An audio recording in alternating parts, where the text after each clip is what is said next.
It was a rainy afternoon when Maya sat by her apartment window, watching the world blur through raindrops on the glass. Everything in her life felt like that, unclear, heavy, and stormy. She was 27, recently laid off from a job she gave everything to, living alone in a city where dreams came to thrive, but hers seemed to have quietly died. Maya moved to the city 5 years ago with wide eyes and a journal full of dreams. She had studied design, passionate about creating meaningful work that told stories through color, texture, and space. The dream job came quickly with a well-known firm. For a while, she soared, but as years passed, so did opportunities, and she was left stuck in a role that drained her. When the company downsized, her name was on the list. Just like that, her identity felt stripped away. She applied to job after job, rejection after rejection.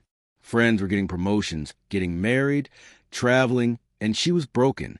Most nights she cried herself to sleep, whispering questions to the ceiling. Why me? What am I doing wrong? Am I not enough? What Maya didn't realize was that her struggles were molding her, just like clay under pressure turns into something strong, something beautiful. One evening, after another rejected application, she took a walk to clear her mind. She passed by a small, cozy cafe tucked between two bookstores. A sign outside read, "Looking for a part-time barista." Something about the moment, the scent of coffee, the warm lights, the simplicity pushed her inside. She applied. The job was far from what she had studied for. She brewed lattes, wiped tables, smiled at strangers, and worked the register. But something strange happened. In that tiny cafe, she met people. People who were also struggling, also healing. There was Mrs. Langley, a retired teacher who visited every morning and shared stories of her students. There was Sam, a teenage artist drawing quietly in a corner, afraid to share his work. And there was Mr. Reyes, a musician who had lost everything in a fire, but played the piano like his soul depended on it. One day, Maya offered to redesign a small art wall in the cafe that displayed local work. She poured her heart into it. Her fingers moved with instinct she thought she'd lost. When the wall was revealed, people noticed. Someone left a note. "Who did this? It made my day." Another, "Your design reminded me of who I used to be." The cafe owner asked her to redesign the entire space. From there, word spread. Maya started getting small freelance requests.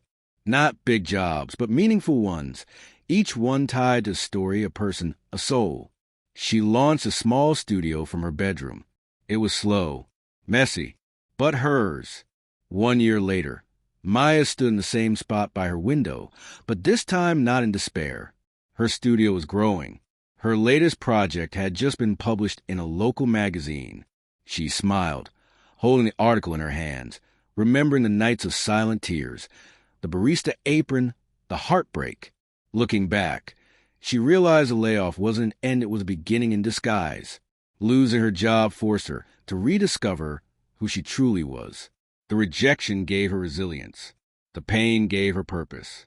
The people she met during the hardest days reminded her of the beauty in connection, in starting small, in creating from a heart.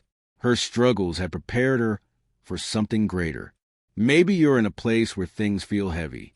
Maybe life isn't unfolding the way you planned. The job loss, the heartbreak, the loneliness, it feels like the world is caving in. But please, hold on. Struggles are not punishments. They are teachers. They chisel away the parts of us that no longer serve us and reveal the strength we forgot we had. Maya's story is not just hers. It's the story of anyone who's ever faced a closed door and wondered if anything good would ever come. The truth is, what looks like an end might be the very beginning of something better. So keep walking. Keep trusting. Even if today feels like failure, tomorrow might hold the first sign of your breakthrough. Your struggles are not wasted. They are preparing you for something greater.